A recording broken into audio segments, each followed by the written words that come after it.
Hi ladies, I am excited to be sharing with you guys. A lot of you are ones who are reading the book on your own, and so this is just a great way to kind of follow along with the conversations that are happening in the other groups. So I will just get right into it.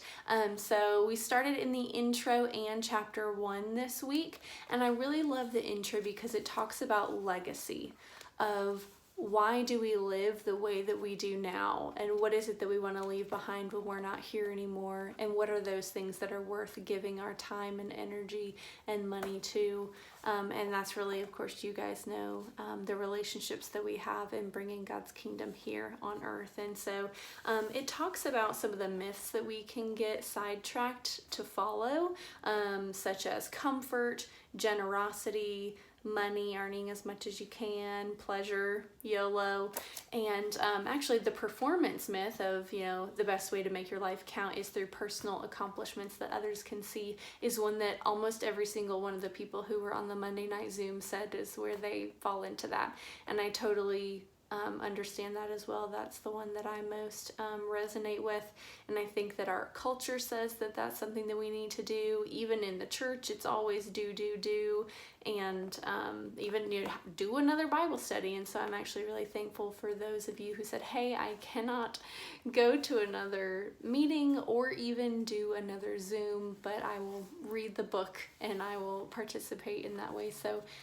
it's not a lesser way to participate. So thank you so much for even just watching these videos and keeping up. So there's so many people that it talks about how we come into contact in life, our neighbors, our friends, all of those people. And so I really love that this book is going to help us give a simple picture of what discipleship can look like, because I think sometimes that's the piece where we're like, well, I want to give back, or I would like to be mentored, but how do I find somebody, and then what does that relationship look like? So especially if you've only had bad experiences in the past, that's why we're really wanting to take this slow and allow you guys to become friends and get to know one another so that you want to spend the time together, and then it's just much simpler from there instead of there being so much structure around it right from the very beginning. So you guys saw the story about Coke and how they put one word in their box to define Coke, and they just got it very much wrong. So they went back to the drawing board, and instead of the word taste, put the word tradition, and really were able to get a lot of better results out of that. And so of course we know what belongs in our box. We know that Jesus is the only one who's worthy to be in that place in our lives. And I know that that oftentimes can sound like the Bible school answer, but I think many of us really know that truly in the depths of our hearts. And for those of you who might not, that's something that you maybe are exploring more. I'm excited for just that to unfold for you. So it kind of breaks down some of the other reasons why we do discipleship, one of which is that Jesus told us to, and one of his final commands is to go and make disciples. And it's really, we get to be a part of changing lives, and God's the one who actually changes them, but we get to be the one who brings the message that makes a difference for people, and just giving them help and in their current life and also in the life to come as well. So we did talk a little bit about, there was a pause and ponder question of looking back on your life and thinking of those times when Jesus met you in a hard place.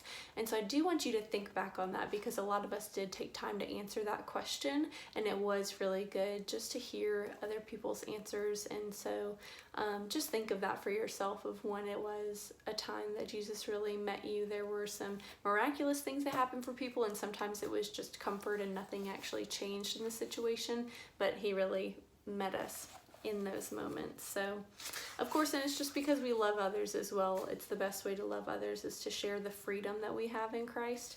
And so I love that the chapter just ends with some stories about just some everyday people who are doing their everyday thing and making a difference. And that's really what this is all about. It's not a call to, I don't remember, I think it was a different book I was reading. He was like, he's a pastor and he hates the words, like full-time ministry. Like, you might get paid because that's what you're doing, but everyone's called to full-time ministry to live their lives in a way that is reflecting Christ. And so I'm just so encouraged that many of you or others who have not been able to stay in the group have said, hey, like, I'm really focused on getting plugged in with my neighbors, so that's where I'm going to focus. I'm like, girl, go and do that, because that's where you really feel called to plug in. And so wherever that is for you, I want you to be there. So I hope that this has been helpful to just kind of have somebody else to talk through the chapter with you. So I'll be making one of these each week just to talk through and share about things that were shared in the group. And I will see you guys next week.